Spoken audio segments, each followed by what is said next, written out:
അസ്സലാമു അലൈക്കും. ബിസ്മില്ലാഹിർ റഹ്മാനിർ റഹീം. കൂട്ടുകാരെ, എല്ലാവർക്കും സുഖമല്ലേ?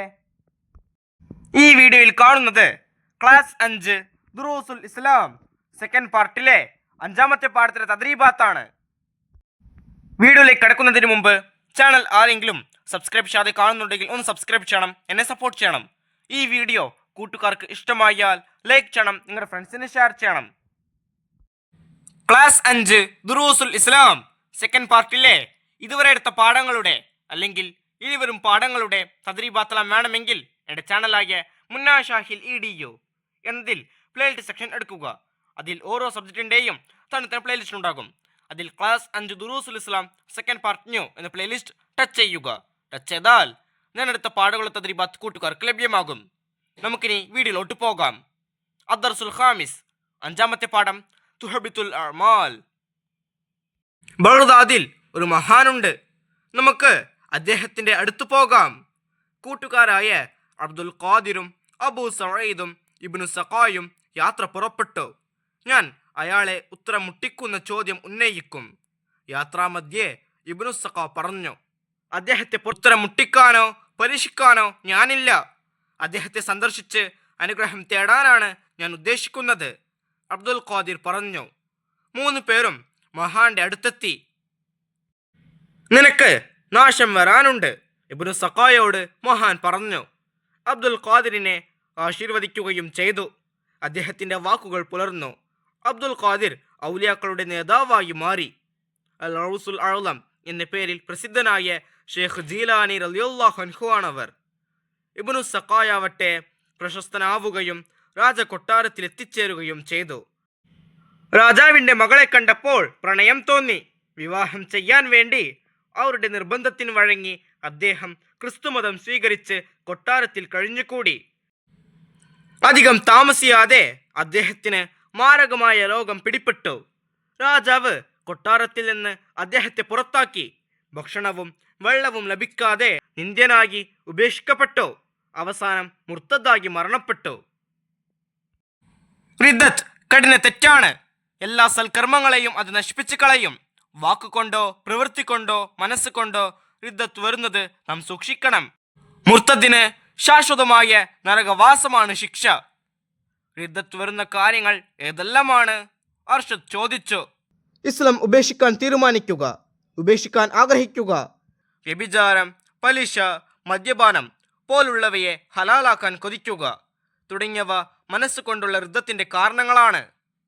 അല്ലാഹു തആലയെയോ ഏതെങ്കിലും നബിയെയോ ഖുർആനിലെ ഏതെങ്കിലും ആയത്തിനെയോ നിഷേധിക്കുക, നിസ്കാരം കൊണ്ടും നോമ്പ് കൊണ്ടും ഫലമില്ലെന്ന് പറയുക, ഒരു മുസ്ലിമിനെ കാഫിറാക്കുക, നബിയെയോ മലക്കിനെയോ നിസ്സാരമാക്കുക, അല്ലാഹു തആലയുടെ നാമങ്ങളെയോ ആജ്ഞകളെയോ പരിഹസിക്കുക തുടങ്ങിയവ വാക്കുകൊണ്ടുണ്ടാകുന്ന റിദ്ദത്തിന്റെ കാരണങ്ങളാണ്.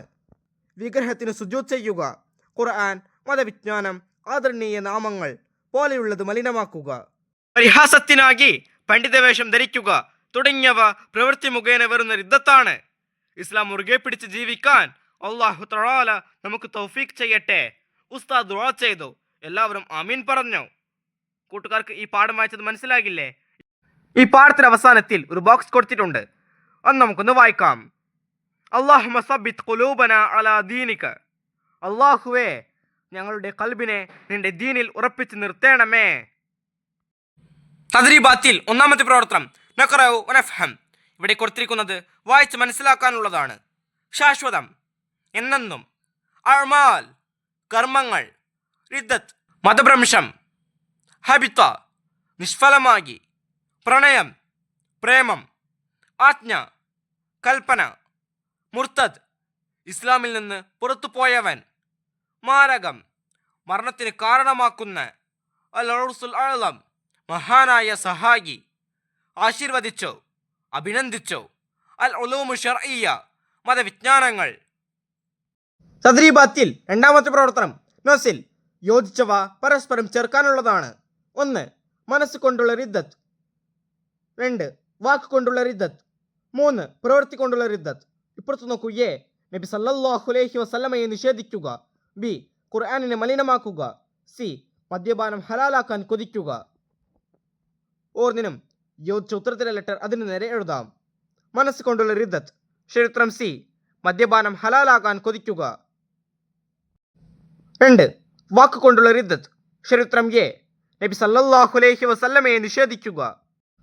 3. പ്രവൃത്തി കൊണ്ടുള്ള റിദ്ദത്ത്. ചരിത്രം ബി. ഖുർആനിനെ മലിനമാക്കുക. C A B. തദ്രീബാത്തിൽ മൂന്നാമത്തെ പ്രവർത്തനം നുജീബ്. ഒന്നാമത്തെ ചോദ്യം, റിദ്ദത്ത് എന്നാൽ എന്ത്? ഉത്തരം, മുസ്ലിമും മുക്കല്ലഫുമായ ഒരാൾ വിശ്വാസപരമായോ പരിഹാസപരമായോ വാശിയാലോ പ്രവൃത്തി കൊണ്ടോ അല്ലെങ്കിൽ നിയ്യത്ത് കൊണ്ടോ ഇസ്ലാമിനെ മുറിക്കുന്നതിനെയാണ് റിദ്ദത്ത് എന്ന് പറയുന്നത്. രണ്ടാമത്തെ ചോദ്യം, റിദ്ദത്ത് എത്ര ഇനമുണ്ട്? അവ ഏതെല്ലാം? ഉത്തരം, റിദ്ദത്ത് 3 ഇനമുണ്ട്. 1 വാക്ക് കൊണ്ടുള്ള റിദ്ദത്ത്, 2 പ്രവൃത്തി കൊണ്ടുള്ള റിദ്ദത്ത്, 3 മനസ്സ് കൊണ്ടുള്ള റിദ്ദത്ത്. 3 വാക്ക് കൊണ്ടുള്ള റിദ്ദത്തിന് ഒരു ഉദാഹരണം എഴുതുക. നിസ്കാരം കൊണ്ടും നോമ്പ് കൊണ്ടും ഫലമില്ലെന്ന് പറയുക. 4 മനസ്സ് കൊണ്ടുള്ള റിദ്ദത്തിന് ഒരു ഉദാഹരണം എഴുതുക. ഇസ്ലാം ഉപേക്ഷിക്കാൻ തീരുമാനിക്കുക. 5 പ്രവൃത്തി കൊണ്ടുള്ള റിദ്ദത്തിന് ഒരു ഉദാഹരണം എഴുതുക. ഉത്തരം, വിഗ്രഹത്തിന് സുജൂദ് ചെയ്യുക. 6 മുർത്തദിന് ലഭിക്കുന്ന ശിക്ഷ എന്താണ്? ഉത്തരം, മുർത്തദിന് ശാശ്വതമായ നരകവാസമാണ് ശിക്ഷ. 7 ഇബ്നു സഖ മുർത്തദായി പോകാൻ കാരണമെന്ത്? ഉത്തരം, ഇബ്നു സഖ പ്രശസ്തനായ രാജകൊട്ടാരത്തിൽ എത്തിച്ചേർന്നു. രാജാവിൻ്റെ മകളെ കണ്ടപ്പോൾ പ്രണയം തോന്നുകയും വിവാഹം ചെയ്യാൻ വേണ്ടി അവരുടെ നിർബന്ധത്തിന് വഴങ്ങി ക്രിസ്തുമതം സ്വീകരിക്കുകയും അങ്ങനെ മുർത്തദായി മാറുകയും ചെയ്തു. 8 അബ്ദുൽ ഖാദിർ ജീലാനി റളിയല്ലാഹു അൻഹു മഹാനാകാൻ എന്താണ് കാരണം? ഉത്തരം, അബ്ദുൽ ഖാദിർ റളിയല്ലാഹു അൻഹുവിനെ ആ മഹാൻ ആശീർവദിച്ചു. അദ്ദേഹത്തിന്റെ വാക്കുകൾ പുലരുകയും അബ്ദുൽ ഖാദിർ റളിയല്ലാഹു അൻഹു ഔലിയാക്കളുടെ നേതാവായി മാറുകയും ചെയ്തു. അൽ ഔസുൽ അഅ്ലം എന്ന പേരിൽ പ്രസിദ്ധനായി മാറി. 9 ബഗ്ദാദിലെ മഹാനെ കാണാൻ പോയത് ആരെല്ലാം? ഉത്തരം, കൂട്ടുകാരായ അബ്ദുൽ ഖാദിറും അബു സഈദും ഇബ്നു സഖായും. 10 യാത്രാമധ്യേ ഇബ്നു സഖ എന്താണ് പറഞ്ഞത്? ഉത്തരം, ഞാൻ അയാളെ ഉത്തരം മുട്ടിക്കുന്ന ചോദ്യം ഉന്നയിക്കും എന്നായിരുന്നു ഇബ്നു സഖ പറഞ്ഞത്. തദ്രീബാത്തിൽ നാലാമത്തെ പ്രവർത്തനം നമ്മളെ ഉൽഫറാ വിട്ട ഭാഗം പൂരിപ്പിക്കാനുള്ളതാണ്. 1 അദ്ദേഹത്തെ സന്ദർശിച്ച് അനുഗ്രഹം തേടാനാണ് ഞാൻ ഉദ്ദേശിച്ചത് ഡാഷ് പറഞ്ഞു. അവരിൽ പൂരിപ്പിക്കേണ്ടത് അബ്ദുൽ ഖാദിർ. 2 രാജാവിൻ്റെ മകളെ വിവാഹം ചെയ്യാൻ ഇബ്നു സഖ ഡാഷ് സ്വീകരിച്ചു. അവരിൽ പൂരിപ്പിക്കേണ്ടത് ക്രിസ്തുമതം. 3 റിദ്ദത്ത് എല്ലാ ഡാഷ് നശിപ്പിച്ചു കളയും. അവരിൽ പൂരിപ്പിക്കേണ്ടത് സൽക്കർമ്മങ്ങളെയും. 4 മഹാൻ ഡാഷിനെ ആശീർവദിച്ചു. അവരിൽ പൂരിപ്പിക്കേണ്ടത് അബ്ദുൽ ഖാദിർ. 5 നിനക്ക് നാശം വരാനുണ്ട് മഹാൻ ഡാഷോട് പറഞ്ഞു. അവരിൽ പൂരിപ്പിക്കേണ്ടത് ഇബ്നു സഖായോട്. തദ്രീബാത്തിൽ 5ാമത്തെ പ്രവർത്തനം തഖ്സീസ്. അതിൽ 1 റിദ്ദത്ത് എന്ന വിഷയത്തിൽ കുറിപ്പ് തയ്യാറാക്കുക. നമുക്ക് തയ്യാറാക്കാം. റിദ്ദത്ത് മുസ്ലിമും മുക്കല്ലഫുമായ ഒരാൾ വിശ്വാസപരമായോ പരിഹാസപരമായോ വാശിയാലോ പ്രവൃത്തി കൊണ്ടോ അല്ലെങ്കിൽ നിയ്യത്ത് കൊണ്ടോ ഇസ്ലാമിനെ മുറിക്കുന്നതിനെയാണ് റിദ്ദത്ത് എന്ന് പറയുന്നത്. റിദ്ദത്ത് കഠിന തെറ്റാണ്. എല്ലാ സൽക്കർമ്മങ്ങളെയും അത് നശിപ്പിച്ചു കളയും. വാക്കുകൊണ്ടോ പ്രവൃത്തി കൊണ്ടോ മനസ്സുകൊണ്ടോ റിദ്ദത്ത് വരുന്നത് നാം സൂക്ഷിക്കണം. മുർത്തദിന് ശാശ്വതമായ നരകവാസമാണ് ശിക്ഷ. റിദ്ദത്ത് വരുന്ന കാരണങ്ങൾ 3 മനസ്സ് കൊണ്ടുള്ള റിദ്ദത്ത്. ഇസ്ലാം ഉപേക്ഷിക്കാൻ തീരുമാനിക്കുക, ഉപേക്ഷിക്കാൻ ആഗ്രഹിക്കുക, വ്യഭിചാരം, പലിശ, മദ്യപാനം പോലുള്ളവയെ ഹലാലാകാൻ കൊതിക്കുക തുടങ്ങിയവ മനസ്സ് കൊണ്ടുള്ള റിദ്ദത്തിൻ്റെ കാരണങ്ങളാണ്. വാക്ക് കൊണ്ടുള്ള റിദ്ദത്ത് അല്ലാഹു തആലയെയോ ഏതെങ്കിലും നബിയെയോ ഖുർആനിലെ ഏതെങ്കിലും ആയത്തിനെയോ നിഷേധിക്കുക. നിസ്കാരം കൊണ്ടും നോമ്പ് കൊണ്ടും ഫലമില്ലെന്ന് പറയുക. ഒരു മുസ്ലിമിനെ കാഫിറാക്കുക. നബിയെയോ മലക്കിനെയോ നിസ്സാരമാക്കുക. അല്ലാഹു തആലയുടെ നാമങ്ങളെയോ ആജ്ഞകളെയോ പരിഹസിക്കുക തുടങ്ങിയവ വാക്ക് കൊണ്ടുണ്ടാകുന്ന റിദ്ദത്തിൻ്റെ കാരണങ്ങളാണ്. പ്രവൃത്തി കൊണ്ടുള്ള റിദ്ദത്ത് വിഗ്രഹത്തിന് സുജൂദ് ചെയ്യുക, ഖുർആൻ, മതവിജ്ഞാനം, ആദരണീയ നാമങ്ങൾ പോലെയുള്ളത് മലിനമാക്കുക, പരിഹാസത്തിനായി പണ്ഡിതവേഷം ധരിക്കുക തുടങ്ങിയവ പ്രവൃത്തി മുഖേന വരുന്ന റിദ്ദത്താണ്. തഖ്സീസിൽ 2ാമത്തത് അബ്ദുൽ ഖാദിർ ജീലാനി റളിയല്ലാഹു അൻഹുവിൻ്റെ ജീവചരിത്രം എഴുതുക. നമുക്ക് എഴുതാം. ഷെയ്ഖ് അബ്ദുൽ ഖാദിർ ജീലാനി റളിയല്ലാഹു അൻഹു വളരെ മാതൃകാ ജീവിതം നയിച്ചിരുന്ന മാതാപിതാക്കളുടെ മകനായി ശ്രേഷ്ഠമായ ഒരു പരമ്പരയിലാണ് ഷെയ്ഖ് അബ്ദുൽ ഖാദിർ ജീലാനി റളിയല്ലാഹു അൻഹു ജനിക്കുന്നത്.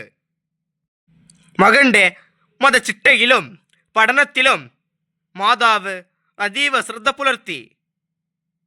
ബാല്യത്തിൽ അനാവശ്യമായ വിനോദങ്ങളിൽ ഏർപ്പെടാറുണ്ടായിരുന്നില്ല. ഷെയ്ഖ് അബ്ദുൽ ഖാദിർ ജീലാനി റളിയല്ലാഹു അൻഹുവിന്റെ ബാല്യം അതിശയങ്ങൾ നിറഞ്ഞതായിരുന്നു. 10-ാം വയസ്സിലാണ് ഷെയ്ഖ് അവർകൾ മതപാഠശാലയിൽ പഠനം ആരംഭിക്കുന്നത്. ആ വിദ്യാർത്ഥിയിൽ അന്ന് തന്നെ ഉസ്താദുമാർ ശോഭനമായ ഒരു ഭാവി ദർശിച്ചിരുന്നു. പിന്നീട് ഉപരിപഠനത്തിനായി ബഗ്ദാദിലേക്ക് പുറപ്പെട്ടു. ബഗ്ദാദിലേക്ക് പുറപ്പെടുമ്പോൾ ഒരിക്കലും കളവ് പറയരുതെന്ന മാതാവിന്റെ ഉപദേശം കൊള്ളക്കാരുടെ മുമ്പിൽ പോലും അത് അനുസരിച്ചു മഹാനവർകൾ. അങ്ങനെ കൊള്ളസംഘം മുഴുവൻ പശ്ചാത്തപിച്ച് മടങ്ങി. തന്റെ എല്ലാ പുരോഗതിക്കും അടിത്തറ പാകിയത് താൻ അനുവർത്തിച്ച സത്യസന്ധതയായിരുന്നുവെന്നും പിൽക്കാലത്ത് ഷെയ്ഖ് അബ്ദുൽ ഖാദിർ ജീലാനി റളിയല്ലാഹു അൻഹു പറഞ്ഞിട്ടുണ്ട്. ഈ പാഠവും ഈ പാഠത്തിന്റെ തദ്രീബാത്തും കൂട്ടുകാർക്ക് മനസ്സിലാകില്ലേ? ഇൻഷാ അല്ലാഹ് അടുത്തൊരു സബ്ജക്റ്റുമായി നമുക്ക് വീണ്ടും കാണാം. അപ്പോൾ എല്ലാവർക്കും ഒരിക്കൽ കൂടി അസ്സലാമു അലൈക്കും വറഹ്മത്തുള്ളാഹി തആല വബറകാതുഹു.